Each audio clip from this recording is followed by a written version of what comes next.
Syria's foreign ministry has called on the UN Security Council to stop what it calls the massacres perpetrated by the US-led coalition in the Arab country. In two letters to the UN, the Syrian foreign ministry has condemned the coalition's airstrikes against a school in the Syrian town of al-Mansourah near Raqqah city on Tuesday. It said the attack was a new episode in a series of aggressions launched on Syria's sovereignty and on the safety of its territories under the pretext of combating terrorism.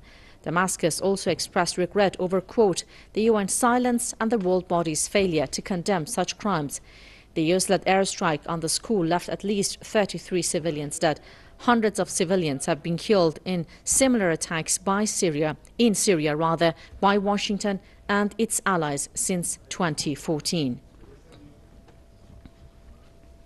For more on the story, we go live to Sydney, Australia, to talk to Paul Antonopoulos, Deputy Editor of Al-Masdar News. Mr. Antonopoulos, thank you so much for being with us. Civilian casualties have been an almost constant side effect of US airstrikes in countries such as Syria and Yemen, but it seems that there is a spike in the number of civilian lives lost since Trump took office. What is the reason, in your opinion? Well, when we look at the airstrikes perpetrated by the United States, we can't just focus on Syria. You mentioned Yemen yourself, but we also have to look at what's happening in Mosul in Iraq's north right now, where they're fighting, or rather Iraqi-led forces are fighting ISIS.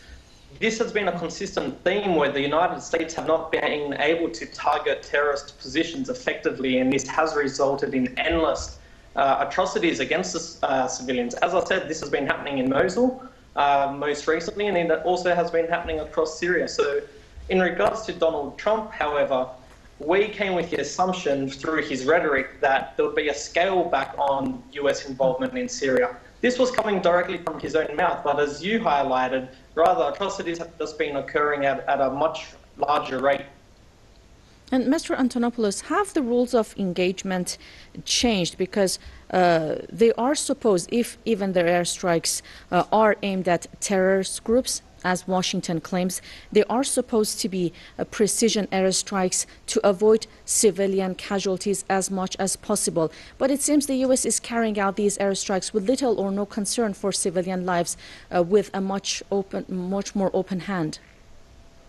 Since 2014, precision airstrikes has never occurred. We know that they got involved in Syria illegally without any coordination with Damascus.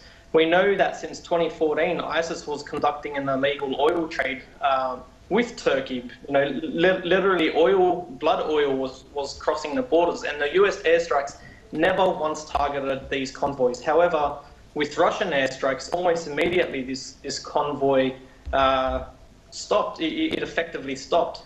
So this precision airstrikes, since 2014, it has never existed. Now we're moving into 2017, and civilians are being, whether it's accidental or systematic, it just seems to be occurring at a much higher rate.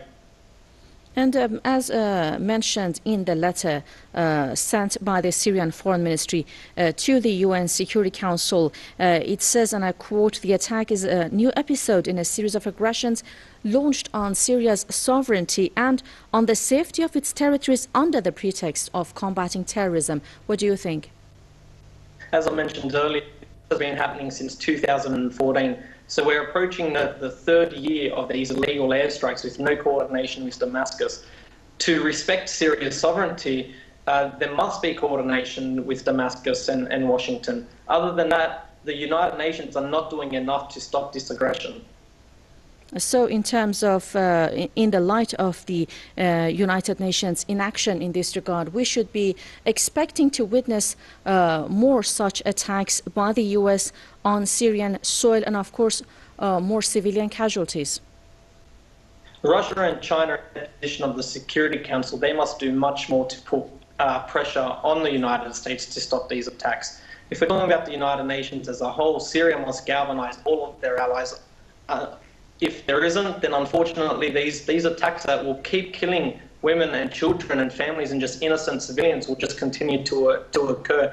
Donald Trump made it very clear that his Syria policy was just to defeat ISIS. However, he never emphasized that to defeat ISIS, there must be a distinction between civilians and a terrorist group. And if we go back to Mosul, this is why US-led airstrikes have been continuously hitting civilians. Innocent civilians have been continuously targeted in Mosul, just so that Donald Trump can be viewed as a president that defeated ISIS after President Obama allowed the terrorist group to flourish and emerge to begin with across Iraq and Syria. Okay, thank you so much for your opinions there, Mr. Antonopoulos.